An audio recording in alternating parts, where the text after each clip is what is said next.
I have to do my best to be both comedic relief and informal and informational and everything. So bear with me this week. All right, we've got a lot to go over at our first actual intermediate track of the season, Las Vegas, as per usual, which was also one of our most recent ones that we went to because we go here at the beginning of the year and at the end of the year. And yeah, here we've got all of the next gen races here, the best performances, and you can see the key to victory here clearly is to take someone that starts top two and then finishes in the other position. So they either start second and finish first, or they start first and finish second. But we can see pretty clearly over the last 2 years, we've had one gigantic dominator, and they almost always qualified up front. This week, of course, it's going to be a little bit different because these are like your elite drivers coming in. We had a bit of a trim situation in qualifying. Ended up with Michael McDowell out on the pole. So I don't know if Michael McDowell is going to be leading over 100 laps, but who knows? We'll see. Let's go ahead and take a look at our DK average by start to get a sense of the trends. Obviously, the top two starting positions are insane. Of course, the second place guys just gone absolutely nuts each year. So that's good news for Joey Logano, I guess, if you believe in that exactly. But you can see overall, it's pretty even throughout the, from the top to the bottom here when it comes to average scoring. With Las Vegas, it's much less single file, and it's much more. If you have a fast car, you can work your way up to the front. We kind of know who's going to be quick here before we even come into the week. Usually, it's a somewhat more predictable place. So historically, the wall riders have done really well here. And actually, if you look at our correlation matrix here, Las Vegas and Homestead, they have the highest inter-track correlation of any track. So when we're looking at our recent finishes here, what are the last two, or just a recent form at 1.5 mile tracks? What are the last two races we've been to? Well, the last three are Homestead and then Las Vegas and Kansas. You can see that here. And those three are the highest correlating ones. And of course, Homestead and Las Vegas have the highest correlation of any two tracks. Who dominates at Las Vegas typically? It's your wall riders, Reddick, Kyle Larson, especially Kyle Larson. I think last season in this spring race, Kyle Larson was the best car, hands down. No one had anything for him. Reddick was the second best car, hands down. Significant gap to the rest of the field. Who are the two best drivers at Las Vegas? Kyle Larson and Tyler Reddick. So more of the same there. You gotta be really looking at this stretch from last year because we don't have any intermediate track races to go off of this year. We have Atlanta, which is also a 1.5 mile track, but that, of course, has been turned into a super speedway, so we can't really use that. We've got to look at this little 3-race stretch from last year, Homestead, Las Vegas, and Kansas, to get an overall sense. But yeah, historically, when we look, let's just go kind of race by race here. Of course, you've got your huge dominator. After that, you can get some place differential guys in there. It's not like the short tracks where all the best scores are just going to be who started up front, led all the laps. You will get some significant place differential going because it's pretty easy to pass here. And we have seen in recent years, the carnage levels have actually been quite high. We've had some really high wreck races in the next gen car. So it may not happen. I think the caution prop is 6.5, and I think the over, I mean, we can see that right here. Let's actually go look at this. Scroll all the way down to the bottom here. Yeah, total caution. So the over 6.5 is minus 135. So we're looking like 7, 8 crashes overall. And we've seen, recent races over the last couple of years where we've seen like 10 plus cautions here and some bigger wrecks, especially on restarts. So that can happen. So the manufacturers here, of course, Chevrolet is going to have a big advantage here because Hendrick has won this spring race 4 straight years. You can see they're plus 150 as a team.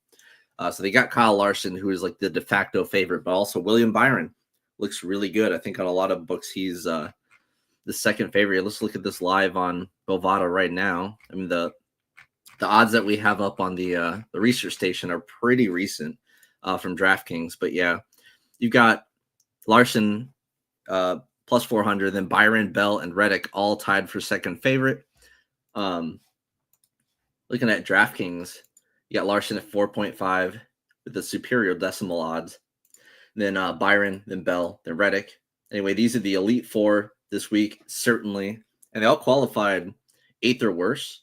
So it makes it very interesting. Usually at a Las Vegas race, one of these guys is going to be qualifying up front, but it's not really how it went down. We had some really interesting situations in qualifying. So anything else interesting? Let's look at the teams.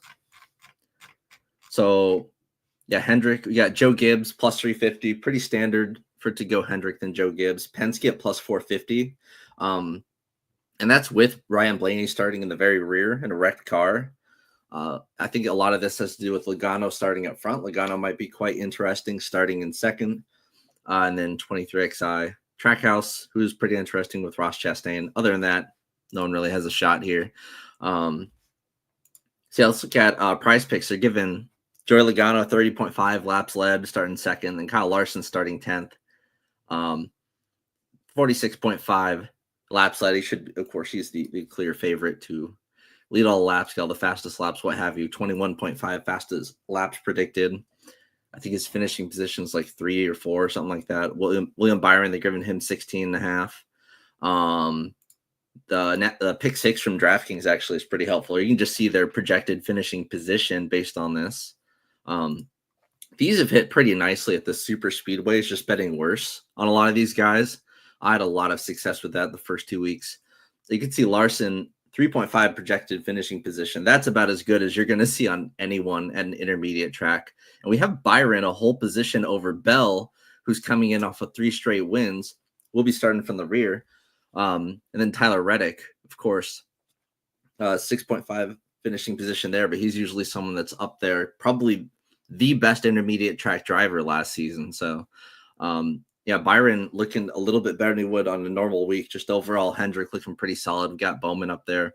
Logano starting second at 7.5 right there. Chastain, who is starting 19th, is the fastest in practice. And yeah, Blaney projected for a top 10 finish despite starting dead last with a broken car. So it's really interesting. Of course, usually Blaney would be like up there with these guys if it weren't for that. So he's going to be super duper chalky this week.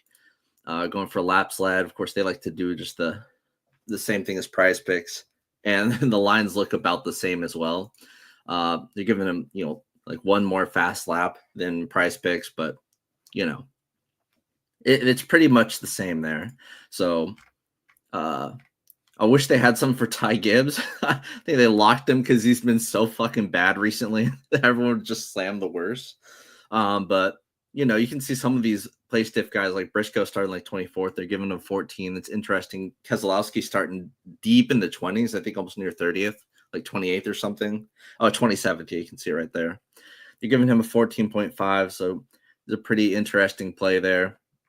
And yeah, not a very good outlook for Kyle Busch starting 4th. But that's just, of course, you can't just go directly off of these, but it's a good start. Just something to look at to show how Vegas is looking at this race overall. So, yeah, let's go just race by race here. Let me do something real fast, just out of a little curiosity. It's going to look a little bit ugly.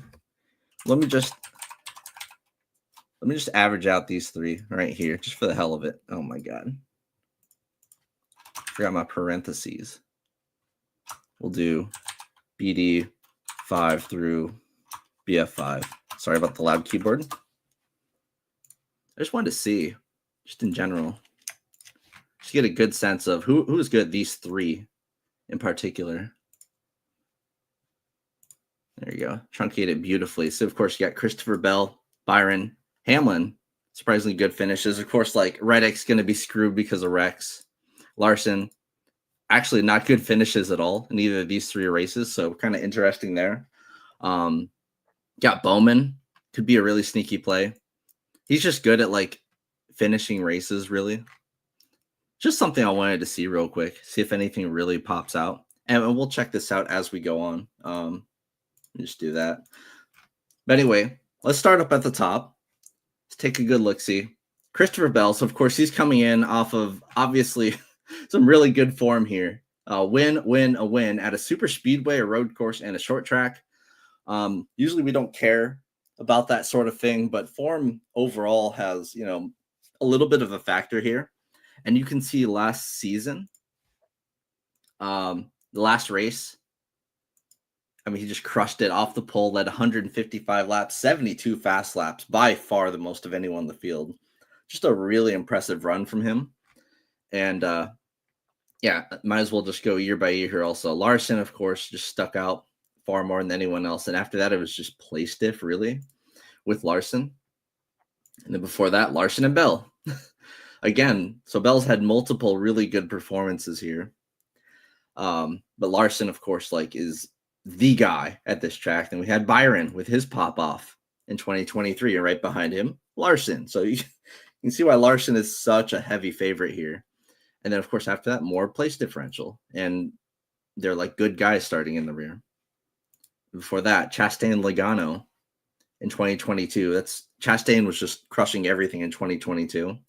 And in that spring race, of course, you had Kyle Busch, the top scorer. Alex Bowman ended up winning the race for Hendrick, but you had Busch, we had Chastain. So we had a place differential top scorer who also was a dominator. So that was really nice for him. And of course, Chastain is just really good at this track. So it's kind of been the trend. Now here we didn't see, the place differential was the dominator, which is interesting. But yeah, we see some guys getting some pretty good place differential scores overall. And you'll see there aren't many outside of Blaney, who looks to obviously be in a really good spot because the dominators who are place differential guys just do really, really well here. Outside of him, there aren't really any super good place differential plays. I guess you got to look down at Ty Gibbs and Brad Keselowski, who both have not been very good finishers at the intermediate tracks as of the second half of last season, but at this price should still very much be in play. So anyway, let's get through this field here. So you got Bell, obviously coming in off of some incredible form here, has awesome track history at the fall race in this race, but still should be just a top guy starting from the rear, but will still be way up there in ownership because people are going to see his average fantasy points or whatever. His game log is going to be absolutely ridiculous. It's kind of hard to go against the momentum here with Bell. He could be the first driver to get 4 straight wins since Jimmy Johnson. I guess I'm inclined to go a bit under it just because, and also to save a little bit of money because I don't see the value.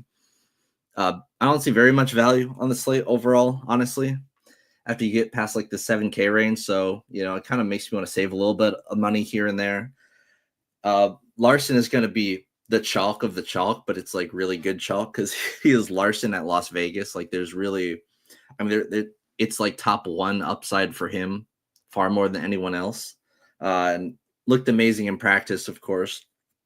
Still has a little bit of place differential to work with, but starts ahead of Bell, starts ahead of Reddick, starts ahead of Hamlin, so really he's only got Byron ahead of him. And there are a lot of fake guys that started up near the front: Cindric, Barry, Eric Jones, Michael McDowell. So Larson should knife his way through the field very easily. Just amazing chalk, really. You've got Tyler Reddick, who, like I said previously, was the best driver last year at the intermediate tracks, just overall. If you account for his wrecks and stuff. And it's kind of been that way since at least the last 2 years. He's been really solid. Was that second guy behind Larson last year at this race. Won at Homestead, the most recent 1.5 mile intermediate track that we've gone to. So it's hard not to like some Tyler Reddick here. He's going to be a little bit lower owned than Larson and Bell. He does start a little bit farther back than them. Yeah, Larson Reddick is just a great duo to take at any of these steeper intermediate tracks. It's really hard to get away from that. And I think Bell, all the excitement around him will probably, lower Reddick's ownership, because I don't think Larson's ownership ever gets lowered here. Also, Byron being a pretty high play should also keep Reddick from being maybe as popular as he should. I don't know. And then on to William Byron. Amazing in practice. All right. Probably the best practice times of anyone we've talked about so far. And he's the cheapest of the Elite Four on this slate. 10K, we've seen him like on the pick six. He was like up there with the very best of them. 5.5 projected finishing position. Also with a decent amount of like lead and fast laps. With him starting ahead of Larson, Reddick, Bell, probably has not the best overall dominator upside. It's still got to be Larson, but he is definitely in a good position. And he's going to be the lowest owned of these four. So there's actually a lot of reason to like Byron here. I still kind of like Reddick a little better than Byron, but for me, it probably goes Larson, Reddick, Byron, Bell in that order. And I'm a huge Christopher Bell player. It's just like he's very much the hot hand, and I just think he's going to go a little over-owned because of that. I kind of, just have to play the game theory there. So those are your Elite Four. You can't really go wrong paying for any of these guys. That's fine. You're going to want to afford as much of these guys as you can. And then, of course, Logano or Blaney. Like, this is just a no-brainer. Starting from the very rear, we've seen from the trends here, the really good guys starting in the back, especially ones with like dominator upside like a Blaney would usually have with his long run speed. Runner-up finisher at Homestead last year, pretty good at Kansas as well, wrecked out at Las Vegas. But he's live enough here that he's just an amazing play. Going to be chalk, of course. A lot of lineups going to be Larson, Blaney. But that's just kind of how it is. It's great chalk, honestly. Starting dead fucking last. It's going to be hard not to play Blaney in a lot of spots. But they did fix the car. I don't believe they went to a backup. They were fixing it from the wreck in practice. Didn't take a qualifying lap. So you do have that to maybe cast some doubt on him, but I think he'll be fine. Going back to Hamlin, it's just kind of hard to see much from Hamlin here. He hasn't won an intermediate track race since the beginning of the 2023 season. He's just kind of been like a fifth place dude. You can see the odds are also not very great for him here. The practice times were just nowhere near all the other elite guys that were in his same practice group. Just not really feeling much from Hamlin here. Logano, he's going to lead some laps early. I have him projected for the most lead laps, which makes a lot of sense. And, he's won at Las Vegas. He's won the most recent Las Vegas race, of course. Won at Nashville last year, but that was kind of a whatever. Won back in 2022 as well. Has several wins at this track and has dominated before pretty significantly here. Let's see if we can just look at, let's do it like this and just go Logano. Like, he's quite solid. So he's gotten, the wins, but he hasn't really dominated like that in a while, but he's in a good position. So yeah, overall, like if everyone is starting from the same starting spot, right, he wouldn't be like much of a play. It's just the fact that he's starting in second behind Michael McDowell, who's just super trimmed out and really fake, and then has like Kyle Busch, Austin Cindric behind him, Eric Jones, Josh Berry, even Bowman. Like, it's kind of a good enough buffer from the Byron and the Larsons of the world that he could lead the first stage somewhat easily. The practice times were dog shit, but clearly he trimmed it out enough to where he could be fine first stage of the race to go out there and lead. He would really want it to go green. So that's kind of his route to being optimal. That, and we've seen like second place guys historically have been pretty good overall. It's just like, he's not one of these elite four. Like, these are the people that should win the race. Like Logano, he's won this race several times before, but just overall, you can even see it from the odds. Like, he's not really expected to do anything too special here, and he wasn't that great in practice. We talked about Blaney. On to Elliott. So Hendrick is the team to beat here. It's not really been the case for Elliott. Elliott's not been anything special at this track, really. Hasn't been all too great at the intermediates as well compared to like his teammates. Starting 16th, just a really mediocre play, in my opinion. He's priced up at 9K. I would prefer Bowman if you're going to get really contrarian with the Hendrick type guys. So Elliott just is really a play that doesn't stick out to me at all. Kyle Busch, maybe he does something early on in the race. He used to be somewhat decent at this track. It's just I think Logano has enough speed to stay out in front of him, at least in the beginning of the race. And by the time that Kyle Busch really factors into this race, you're going to have guys like Larson and Reddick up there at the front. So don't see much reason to play him here. And he's also priced up significantly for an intermediate track. I just look at these runs from last year, intermediates, and think, no, I don't believe in RCR yet at the intermediate tracks, at least not right now. And you've got Chase Briscoe, price starting to drop a little bit now that we're not at a short track, but in that Martin Truex Jr. car, so you can ignore a lot of this like history and form. This is in a Stewart Haas car. He's obviously in a much better situation now, but we don't know anything about Briscoe's speed. All we have to go off of is practice where he looked bad. And I mean, 45 to 1 odds here, like in this price range. It's going to be hard. What was his pick 6 finish was like 14.5 or something. Like he'll score fine. It's just, I don't think he has very much upside, and you're paying quite a price for him. But a driver that does have a ton of upside here, Ross Chastain, really underpriced on DraftKings, $8,300. Awesome track history here. And we've seen him in the optimal lineups many times when we were going through the trends. Over and over, we saw Ross Chastain in those winning lineups. So it's hard not to like him here. Led every single qualifying or practice metric. Every single lap average belonged to him. He just absolutely crushed. We can check out the lap by laps, like, just great speed, great early run speed as well. So you should move forward in the restarts. And yeah, just no one really had anything for him there. You could see, I mean, Blaney was impressive, like going into longer runs. Obviously, he's more of a long run guy, but for a short run guy, if there's, the more wrecks there are, the better for Ross Chastain here, as long as he's not in them. And yeah, that track history here, of course, is really good. So at $8,300, really great place to save some money. And then you've got Bowman at $8K, by far the cheapest Hendrick car. And honestly, I think he has more upside than Elliott straight up. So you're saving $1,000. Granted, yeah, he hasn't been pushing the top 5 at his intermediate track finishes, like at all whatsoever. That is true. Very good long run speeds in practice. Has won here in the past in 2022. And some overall pretty good finishes when actually finishes the race. Like, it's just at $8K, it's good savings. And you're going to need savings because the bottom of this field is so shitty, in my opinion. And we had the 3 tracks that we're looking at, 7th, 5th, and 6th. Like, if you get that from him with some fast laps thrown in there at $8K, that could be enough to be in the optimal. Bubba, just really mediocre at the just overall last season at the intermediate tracks, never even sniffing a top 5. Pretty bad at this track overall in general. There's just not a whole lot to like from him here.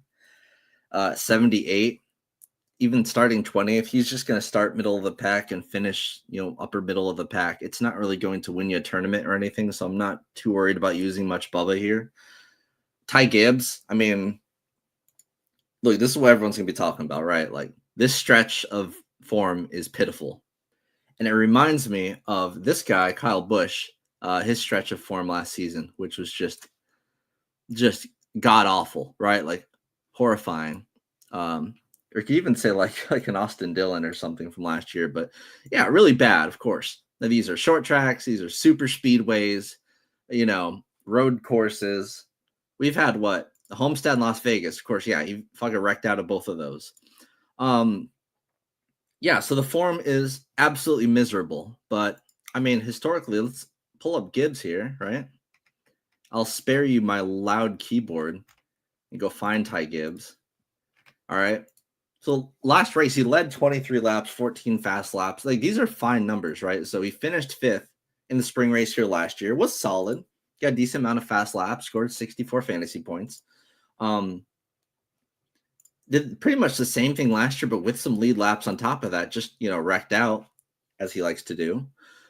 So it's not like, his form has been completely horrible. Like, he's done well. He's out there leading laps and stuff. It's just, you get unlucky and you wreck a lot of the time. It's not going to last forever. So starting 29th at a track where good drivers who start in the rear tend to do pretty well. I mean, on paper, this is a great play, but Yeah, I think a lot of people are going to shy away from him because of his current form, and his odds actually are pretty shitty comparatively. So I don't know. I think a lot of people are going to prefer Brad Keselowski as a safer option. Starting 27th, used to be amazing at this track with Penske, not so much with RFK since making the switch.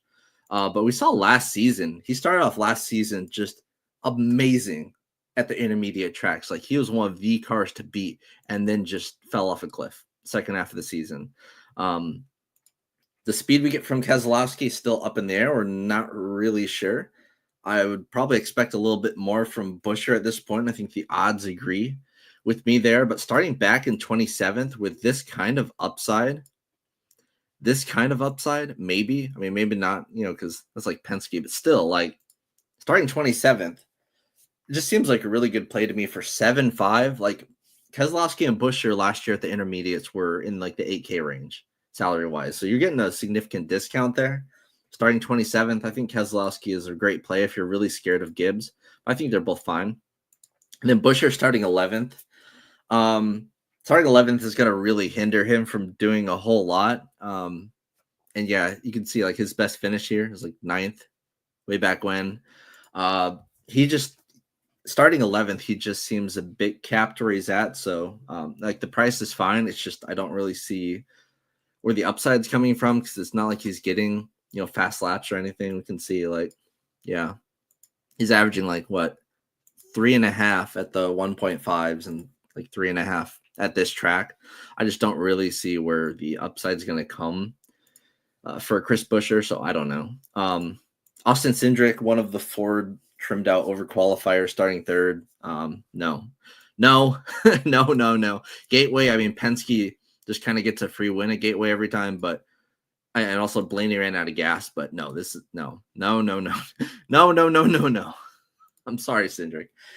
Suarez, another guy is really confusing last year because he's very good at this track, right? Him and Chastain, like Trackhouse has something for this track. Very good.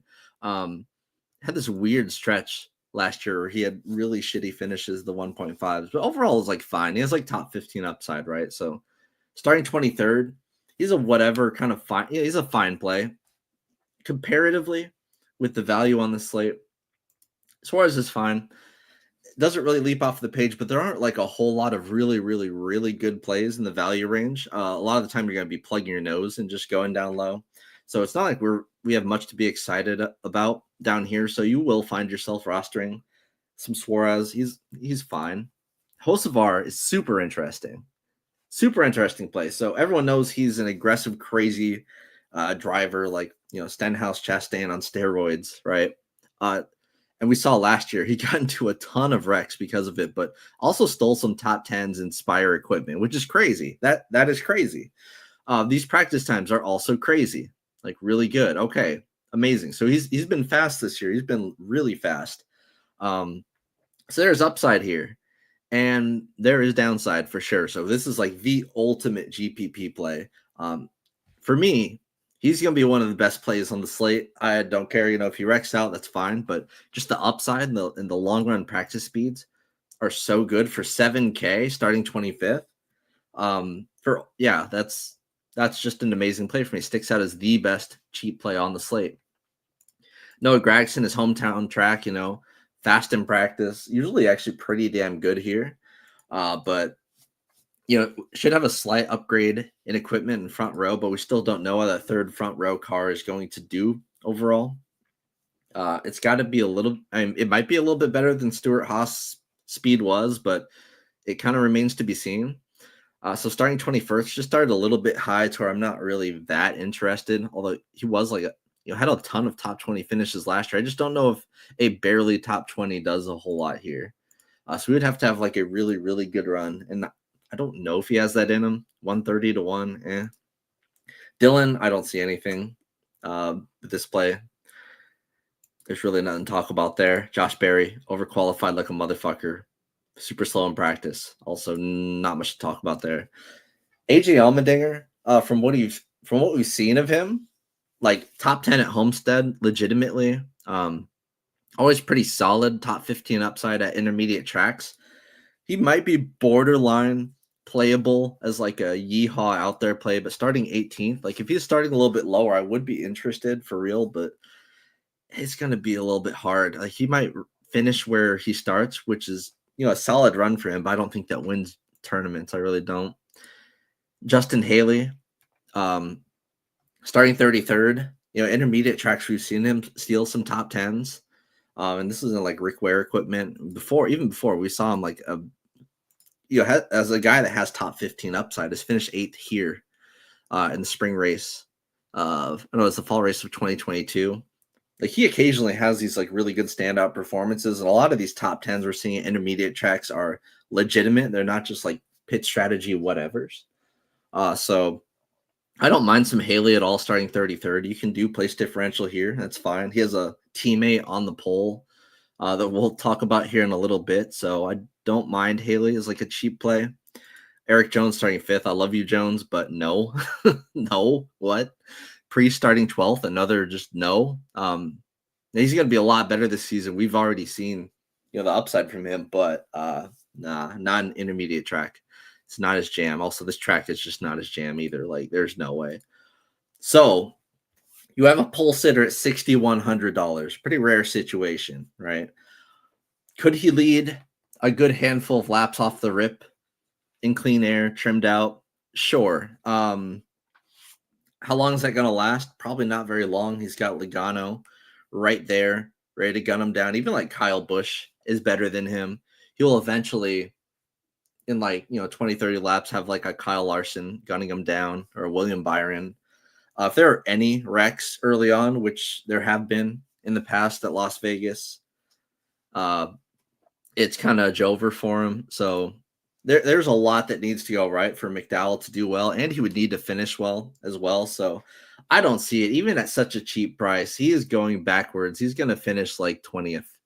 And I just don't see how he could lead enough laps to be worthwhile. I think he's got insane downside. SVG, right? So Trackhouse good at this track, but we've not seen anything from him at the intermediate tracks whatsoever. Ultra slow in practice. It's really going to be hard to get behind him there. Todd Gilliland starting 32nd would usually be an interesting play. We've seen him be like a 15th to 20th place car a lot of the time last year in this equipment. At this track, though, his best finish ever is 23rd. That's scary, but also he's just the slowest car in practice. Like, Cody Ware is faster than you. That's when you got to just sit down, shut up, and learn. Just figure it out. So, I mean, maybe you could figure something out, but the slowest car in practice. I would like to play more Gilliland, but I'm just having a hard time playing him. I think he's going to go laps down. Zane Smith started 9th. Not a lot to talk about here. Stenhouse, we have seen him in the past, have some randomly really good finishes, at least on the last gen car. Has some random like top 5 finishes at Las Vegas and at just random 1.5 mile tracks as well. In the next gen car, we've seen him be like a 20th to 25th place car. So, starting 31st, he could move up like 10 spots. It's whatever. Even say he has like a 20th place finish, like a really, that's like good upside for him. Maybe, for super cheap, getting 35, that could maybe be borderline optimal. But like these 3 guys here, Stenhouse, Nemechek, and Herbst, you're kind of just like throwing darts to these guys. Stenhouse is going to be the lowest owned. And he does have the best finish of like any one of these 3 guys at this track, at least. But I still would prefer these other 2 guys more. And that would be Nemechek, who would probably be my go-to guy here. Did finish 9th here last year in the fall race. So that's like a recent top 10 finish here. He's got a teammate starting top 5 in Eric Jones. The practice time's kind of, not great, but we saw last week it was a short track. We saw him like qualify in the very rear, but he ended up being like just fine, pretty fast. Just a carnage play sort of. These are just like your carnage punch. You're just hoping that one of these place differential plays work out. And then Herbst, who's in 23XI equipment, I am pretty sure he sucks, right? But he's starting the farthest back of these guys, starting 34th. In theory, like this equipment should be like good for him. In actuality, we've seen him fucking suck at the intermediate tracks that he's gone to. So, who knows what to make of that. it's just sort of a litmus test race for him. This is the first real chance we've got to see him at an intermediate track in this equipment. So so far it's not looking good. Terrible qualifying lap, pretty bad practice times overall, but I guess we'll see. But yeah, he's just like, you know, a pure carnage player, pretty much the same as JHN here. You're just playing these guys, just hoping that you can afford these guys. And, you know, one of them maybe hits and allows you to. Custer starting 26th. This team just kind of sucks, I'm pretty sure.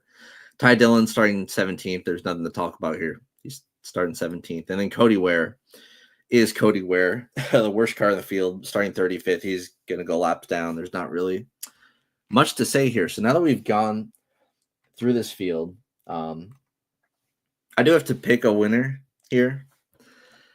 I see. Do we think Hendrick does 5 in a row? Is it lame to pick Hendrick? Is it badass to pick Christopher Bell to win 4 in a row?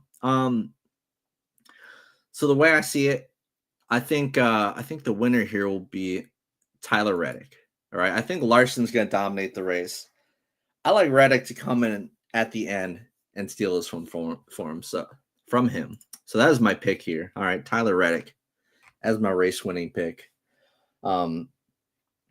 That's really all. That's really all I got to say here. Gone through this field. Hopefully it's been nice. Let's get those helmets up. We had some really good winners last night in Xfinity. It was awesome seeing you guys on top of all the contest. Let's fucking do it again. It's been a fun time. You know, I got some stuff to deal with, so I'm gonna go do my thing. And next week, hopefully Geek will be back at a little bit more comic relief. I know I'm pretty short-winded here. Pretty tired of talking at this point. So it'll be nice to have Geek back next week. But yeah, until then, helmets up, everybody. And I'll see you. Let's get some winners this week. Later.